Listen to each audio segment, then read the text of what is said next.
인간은 태어날 때부터 본능적인 충동을 가지고 있습니다. 맛있는 걸 먹고 싶어하는 식욕, 이상하게 수업 시간에만 잠을 자고 싶어지는 수면욕 등이 있습니다. 이번에 소개해드릴 내용은 바로 이 충동과 관련이 있습니다. 기계원도서관 SCP-재단 시리즈 제13탄 지금 시작합니다. 가시죠. 시청 위험 레벨 3. 단순히 생각하면 무섭지 않지만 입장 바꿔 생각해보시면 무서울 수 있습니다. 일련 번호 SCP-053, 격리등급 유클리드, 별명 소녀. SCP-053은 3살 정도의 여자아이입니다. 겉모습만 봤을 땐 아무런 특징도 없는 그저 평범한 어린이입니다.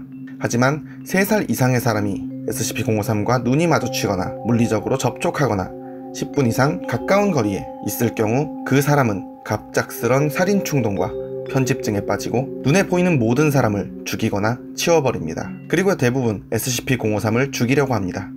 하지만 여기서 끝이 아닙니다. 이후 SCP-053을 죽이려 한 사람은 몇 초 뒤에 심장마비나 발작을 일으키며 죽어버립니다.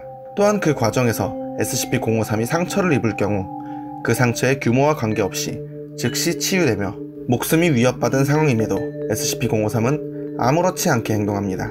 이후 이런 능력에 대해서 물어봤으나 SCP-053은 아무런 대답도 하지 않았습니다.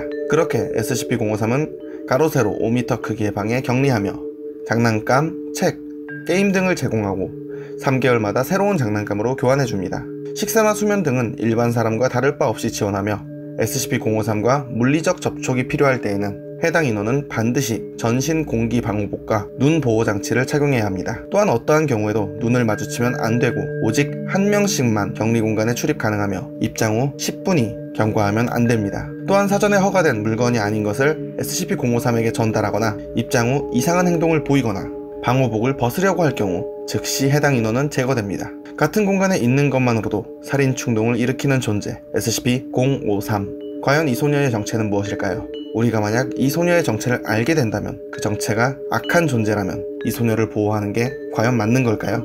판단은 여러분에게 맡기겠습니다. 시청 위험 레벨 2. 골드 엑스피리언스! 말해라, 생명요, 新しい命を. 일련 번호 SCP-040, 격리등급 유클리드, 별명 진화의 아이.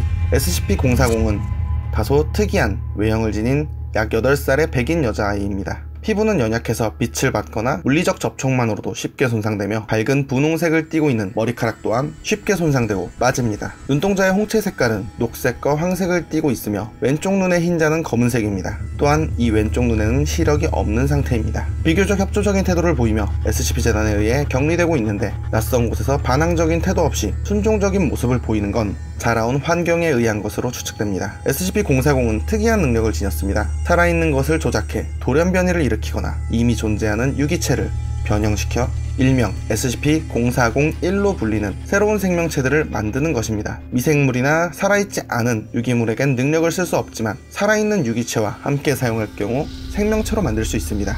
이 능력을 통해 생명을 만들 때엔 상당한 집중력과 시간이 필요하고 이렇게 탄생한 생물들은 길들여진 애완동물처럼 SCP-040에게 충성을 다하며 따릅니다. 그렇게 만들어낸 생명체 중 총 3개의 개체만이 위협이 없다고 판단되어 SCP-040의 격리공간에 머무르고 있습니다. SCP-040-1A 크기, 형태, 모양, 질감을 환경에 반응하여 변형시키는 재킷이나 스웨터의 형태를 한 개체 SCP-040의 혈류에서 영양을 공급받으며 최초 SCP-040이 발견될 당시부터 함께 있었습니다. 또한 유전자 검사 결과 SCP-040-1A는 일반 집고양이와 같은 유전자를 지닌 것으로 밝혀졌습니다. SCP-040-1C 헬륨가스가 차있는 고무 재질의 주머니로 공중에 떠다니는 생명체입니다. 마주 볼 수 있는 손가락이 달린 11개의 팔이 있으며 악기나 노래를 흉내낼 수 있는 호흡기관을 지녔습니다. SCP-040-1J 분홍색과 파랑색의 털이 있는 4발 달린 짐승 형태의 생명체입니다.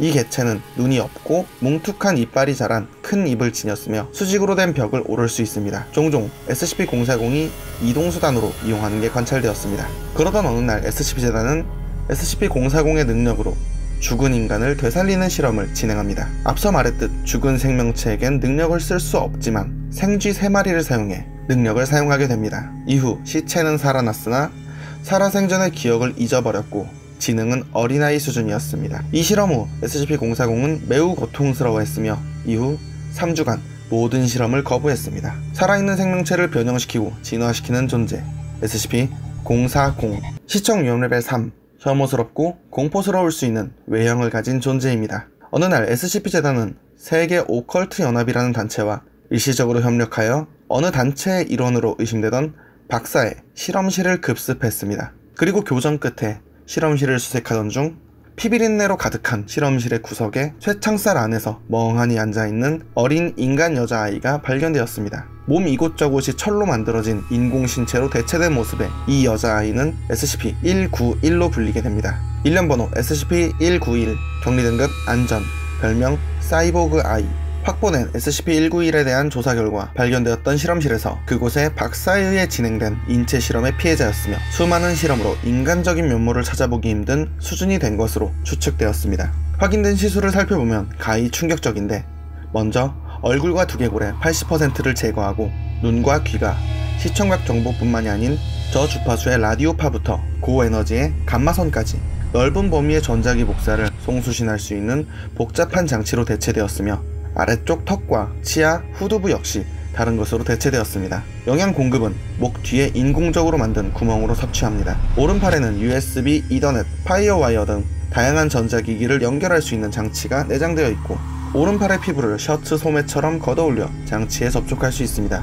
이러한 신체에 장착 및 삽입된 장치를 통해 외부 입력 장치의 신호를 인식 및 번역하여 추가적인 외부 연결 장치 없이 컴퓨터의 데이터를 읽고 쓰는 게 가능한 24코어 프로세서에 CPU가 뇌에 탑재되어 있습니다. 내부적으로는 신체의 전신경계와 신경교 세포에 삽입된 광섬유 케이블을 통해 데이터를 송수신하며 이러한 시술을 하면서 SCP-191의 운동 기능이 심각하게 손상된 것으로 추측합니다. 오른손과 오른다리가 있던 자리에는 주로 철과 탄소섬유 그리고 기타 알려지지 않는 물질 등으로 이루어진 인공 부품이 대체되어 있으며 이렇게 노출된 부분의 조직은 감염과 부상에 취약합니다. 이 수술로 인해 SCP-191은 고통이나 온도에 대한 반응이 극도로 줄어들었으며 정기적으로 항생제와 진통제 투여가 필요하게 됐습니다. 또한 외형뿐만이 아니라 심장, 폐, 주요 혈관들이 기계적인 물질로 대체되었으며 이것으로 인해 SCP-191이 생물학적으로 사망해도 재가동할 수 있을 것이라 보여졌으며 실제로 일어났다고도 전해집니다. 이 밖에도 목적을 알 수 없는 최소 15개 수많은 개조가 행해진 것으로 보이며 대체 왜 무엇을 위해 이런 짓을 했는지에 대해선 다른 대상에게 시술하기 전 테스트용으로 SCP-191을 사용한 것이라고 보고 있습니다. 이후 SCP-191은 매일 부상 점검을 받아야 하고 매일 깨끗한 옷으로 갈아입으며 특수한 액체로 채워진 욕조에서 목욕을 하고 식염수에 비타민, 미네랄 등을 함유한 액체 형태의 물질을 영양 공급관을 통해 섭취하고 있습니다. 어디서 태어나고 누구인지 알 수 없지만 끔찍한 실험을 당해 인간으로서의 기본적인 감정이나 바램조차 없이 그저 고통 속에서 살아가는 아이 SCP-191 인체 실험은 그 어떤 이유로도 합리화할 수 없습니다. 기분이 참으로 찝찝해졌지만 오늘 이야기는 여기까지입니다. 다음에도 더욱 재밌고 기괴한 이야기로 찾아오겠습니다. 시청해주셔서 감사합니다.